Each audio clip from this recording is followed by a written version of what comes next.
បាទជំរាបសួរពុកម៉ែបងប្អូនទាំងអស់គ្នាស្វាគមន៍ការវិលមកកាន់អេពីសូតទី2សម្រាប់អេពីសូតទី2នេះគឺពិតជាស្មុគស្មាញខ្លាំងមែនតើបងប្អូនណាព្រោះដោយសារតែវីដេអូនេះខ្ញុំថតមកនេះ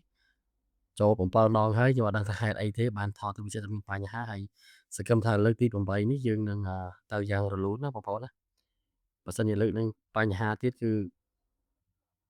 10ដងហើយតោះឥឡូវយើងទៅមុខទៀតអេពីសូតទី2នេះខ្ញុំនឹងនិទានចែកជូនបងប្អូនយើងតពីអេពីសូតទី1អញ្ចឹងសម្រាប់ប្រិយមិត្តយើងដែលអត់ទាន់បានទៅស្ដាប់អេពីសូតទី1ទៅស្ដាប់សិនទៅហើយប្រិយមិត្តយើងណាដែលមានរឿងចង់ចែករំលែកជាមួយ Admin ក៏អាច join ក្រុម Telegram នៅខាងក្រោមបានព្រោះដោយសារខ្ញុំនឹងរក្សាអឺ link មួយឲ្យបងប្អូនយើងចូលហើយសាច់រឿងដែលខ្ញុំនិយាយតពីអេពីសូតទី1ហ្នឹងគឺកំឡុងពេលដែលខ្ញុំទៅរស់នៅខេត្តសៀមរាបកំឡុងពេលកូវីដមកដល់ហ្នឹងគឺពងពេញកូវីដហើយបងប្អូនដឹងហើយកាលពីកូវីដហ្នឹងគឺម្នាក់ៗពិបាករកលុយខ្លាំងមែនទែនហើយខ្ញុំខ្ញុំសម្រេចចិត្តថាខ្ញុំចិញ្ចឹមមាន់ពេលហ្នឹងគឺខ្ញុំចិញ្ចឹមមាន់ស្រែមាន់សាច់ហ្នឹងនៅចការស្វាយចន្ទីដែលខ្ញុំជួលហ្នឹងដែលធ្វើឲ្យខ្ញុំជួបរឿងរន្ធត់ចងចាំមកទល់ឥឡូវនេះឯងអញ្ចឹងយើងទៅមុខទៀតសម្រាប់កំឡុងពេលហ្នឹងតពីអេពីសូតទី1មកដែលត្រូវខ្មោចលងនឹងចការស្វាយចន្ទីហ្នឹងខ្ញុំក៏រើអីវ៉ាន់មកនៅផ្ទះដែលក្រុមហ៊ុនគេជួលឲ្យវិញអញ្ចឹង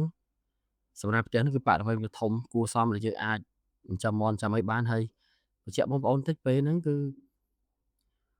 ខ្ញុំឈប់ចិញ្ចឹមមាន់ស្រែខ្ញុំត្រឡប់ទៅចិញ្ចឹមមាន់ជុលវិញដើម្បីតម្រូវទីផ្សារណាមួយគឺវាបានថ្លៃជាងខ្ញុំគិតអញ្ចឹងពេលហ្នឹងគឺយើងគិតត្រូវខ្ញុំរកជិត1ឆ្នាំគឺខ្ញុំលក់មាន់នឹងជិត1ឆ្នាំចាំចេះកកើតទៅយើងចេះលក់បានលុយបានអីខ្ញុំគាត់សន្សំលុយបានទិញដីម្ដុំនៅពីក្រោយដីរបស់ក្រុមហ៊ុនហើយខ្ញុំនឹងបញ្ជាក់បងប្អូនទៅថាហេតុអីបានជាការទិញដីនឹងធ្វើឲ្យខ្ញុំទៅជួបរឿងរន្ធត់ភ័យខ្លាចបន្តទៀតព្រោះដោយសារថាដីនេះមានអ្នកចោលបានផ្សេងហើយយើងអ្នកចំណូលថ្មីយើងទៅរស់នៅហ្នឹងទៅវាអត់ដឹងថាគេស្អប់គេស្រឡាញ់យើងវាអត់ដឹងរឿងហ្នឹងណាប៉ុន្តែម្ចាស់ដីដែលលក់ឲ្យនេះគាត់ស្រឡាញ់យើងព្រោះឃើញយើងអ្នកចងាយមកនៅនឹងស្លូតត្រង់អីគេស្រឡាញ់ក៏គេលក់តម្លៃសមរម្យឲ្យយើងដែលយើងអាចទិញរស់នៅបានអញ្ចឹងទៅគេអត់ចង់ឲ្យយើងចេញកាលហ្នឹងណាវាអាចជានិស្ស័យចតាបានព្រោះដោយសារពេលហ្នឹងខ្ញុំបានរៀបចំអីវ៉ាន់ថានឹងចាក់ចេញពីកន្លែងហ្នឹងហើយព្រោះដោយសារទីមួយការងាររបស់ខ្ញុំមានធ្វើវិញហើយមានធ្វើតែមានធ្វើនៅតាកែវដល់ពេលមានធ្វើនៅតាកែវពេលហ្នឹងគឺខ្ញុំបញ្ជូនសម្ភារៈខ្ញុំចេញមកពីដីហ្នឹងបានខ្លះហើយដូចជាកាមេរ៉ាអីឧបករណ៍ថតហ្នឹងគឺយើងចង់ទៅប្រកបការងាររកស៊ីវិញប៉ុន្តែយើងទុកគ្នាយើងម្នាក់ឲ្យនៅចាំផ្ទះយើងអត់ទាន់ទៅភ្លាមប៉ុន្តែខ្ញុំទៅបាន2ជើងហើយខ្ញុំទៅធ្វើការងារបាន2ជើងហើយខ្ញុំត្រឡប់ទៅសៀមរាបវិញដល់ពេលដែលខ្ញុំត្រឡប់ទៅសៀមរាបវិញហ្នឹងគឺម្ចាស់ផ្ទះជួលហ្នឹងម្ចាស់ផ្ទះជួលហ្នឹងក៏គាត់សួរនាំយើងទៅខ្ញុំថាខ្ញុំនឹងបញ្ឈប់ការជួលផ្ទះហ្នឹងនៅខែហ្នឹងអីចឹងទៅអាហ្នឹងខ្ញុំនិយាយពីដើមកាលណាដែលខ្ញុំទិញដីនេះបានហើយបង្កទៅជាមានរឿងភ័យខ្លាចបន្ទាប់ពីខ្ញុំនិយាយប្រាប់គាត់ហើយក៏អ្នកភូមិគេដឹងចឹងទៅថាថ្ងៃនេះខ្ញុំនឹងរើអីវ៉ាន់ចេញហើយដល់ពេលដែលខ្ញុំសម្រេចចិត្តថាខ្ញុំនឹងរើអីវ៉ាន់ចេញហ្នឹងក៏មានអ្នកភូមិផ្ទះជិតៗហ្នឹងគាត់មកសួរសុខទុក្ខសួរអីយើងចឹងទៅថាអូមិនបានអនឯងចេញពីហ្នឹងអនឯងទៅនៅឯណាវិញហើយអនឯងកើតអីអញ្ចឹងណាខ្ញុំក៏ថាអត់មានកើតអីទេព្រោះដោយសារខ្ញុំរើចេញព្រោះទីមួយខ្ញុំមានការងារខ្ញុំធ្វើនៅតាកែវហើយខាងក្រុមហ៊ុនគេហៅទៅធ្វើវិញហើយណាមួយខ្ញុំអត់មានដីផ្ទះនៅនេះទេហើយកាលណាបើសិនតែខ្ញុំនៅនេះក្រុមហ៊ុនគេឈប់ជួលផ្ទះឲ្យនៅហើយអញ្ចឹងវាពិបាកសម្រាប់យើងព្រោះយើងត្រូវចំណាយលុយជួលផ្ទះហើយយើងត្រូវការដីសម្រាប់ដាក់មាន់អញ្ចឹងមានតែត្រឡប់យកមាន់ហ្នឹងទៅផ្ញើអ្នកផ្ទះវិញអញ្ចឹងគាត់ក៏ប្រាប់ខ្ញុំថាអនឯងទិញដីអ៊ីហ៎ខ្ញុំក៏ដីណាអ៊ីគេថាដីនឹងក្រោយហ្នឹងបើអូនឯងអ៊ីលក់ឲ្យធូរទេកាលហ្នឹងគាត់លក់ខ្ញុំតែ3000ទេក្បាល25ជម្រៅ35វាធំសម្រាប់ខ្ញុំចិញ្ចឹមមាន់បាទហើយពេលហ្នឹងកុងត្រារបស់ក្រុមហ៊ុនក៏គេអត់ទាន់ផ្ដាច់ភ្លាមដែរដូចជានៅ2ខែទៀតបានយើងត្រូវរើចេញពីផ្ទះជួលហ្នឹងអញ្ចឹងណាចឹងខ្ញុំគិតថាចុង2ខែបើសិនជាខ្ញុំរៀបចំទ្រុងមាន់នៅដីក្រោយនោះប្រហែលជាទាន់អញ្ចឹងក៏អើគ្នាប្រគល់លុយប្រគល់អីដាច់ធ្វើកណ្ដាលស្នាមហើយអស់លីងហើយខ្ញុំក៏សម្រេចចិត្តថាអឺ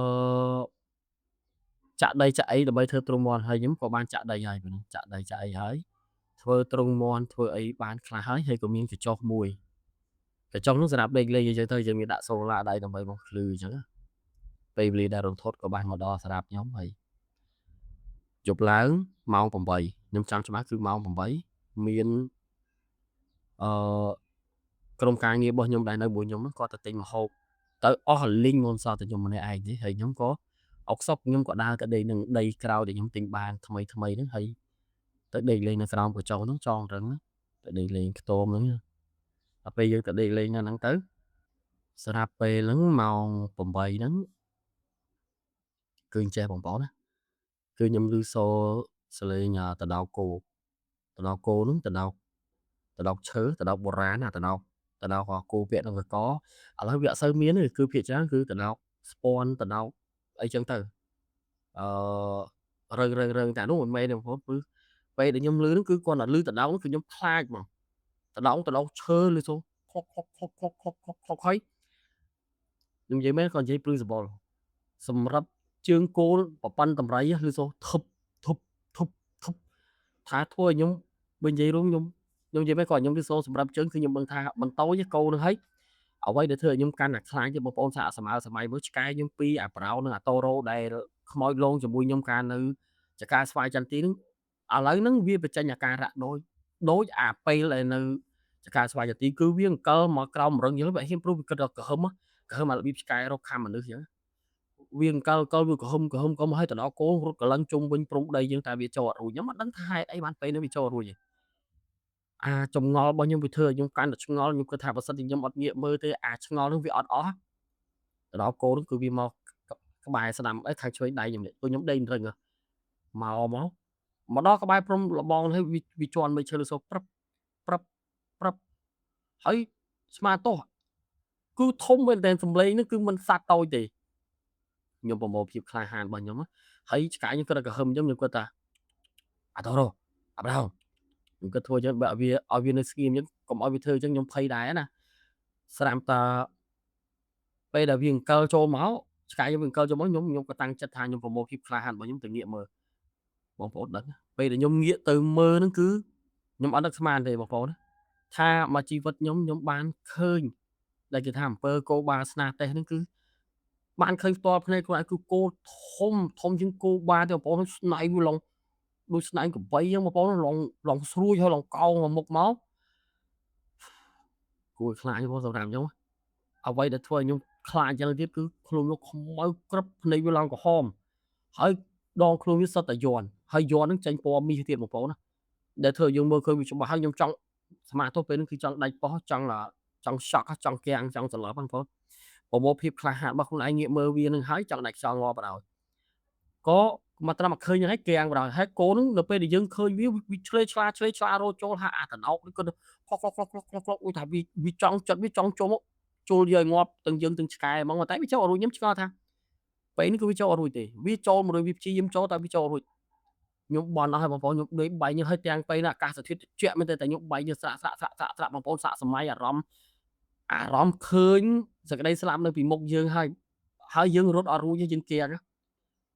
ពេលហ្នឹងខ្ញុំបន់ម៉ែបន់ឪជីដូនជីតាអស់ក៏ស្រាប់តែភ្លើងម៉ូតូបងប្អូនខ្ញុំមកពីទិញម្ហូបជាមួយគ្រួសារខ្ញុំអីមកវិញក្តីសង្ឃឹមរស់សារជាថ្មីគឺនឹកឃើញភ្លើងម៉ូតូហ្នឹងហើយខ្ញុំដឹងជាថាប្អូនខ្ញុំទប់ម៉ូតូហើយត្រង់វាដើរមកខ្ញុំហ្នឹងក៏10នាទីដែរមែនអា10នាទីនោះអាគោនឹងពីនោះច្រាសចង់ចូលមករបៀបថាចង់ចូលមករកយើងមកហើយឆ្កែគាត់ក្រហឹមបានប្អូនខ្ញុំដើរមកវាដើរជ្រៀងបដើទៅអាគោនោះក៏ថយទៅវាសូរសម្រាប់ជើងវារត់ទៅឆ្ងាយអត់ហ៊ានងាកមើលទៅពេលហ្នឹងគឺលេងចង់ដឹងចង់ឮចង់រត់ណារត់លេងខ្វល់លេងចង់ដឹងទាំងអស់មកទទុះបានប្អូនខ្ញុំដើរមកដល់ខ្ញុំដាស់ខ្ញុំដូចមនុស្សដេកលក់អញ្ចឹងទាំងខ្ញុំឃើញវាដើរចូល100ខ្ញុំហើយវាដាស់ខ្ញុំទៀតបងយើងរបៀបភ្ញាក់អញ្ចឹងវាហៅយកឲ្យទៅហូបបាយហើយយកហ៊ានប្រាប់វាត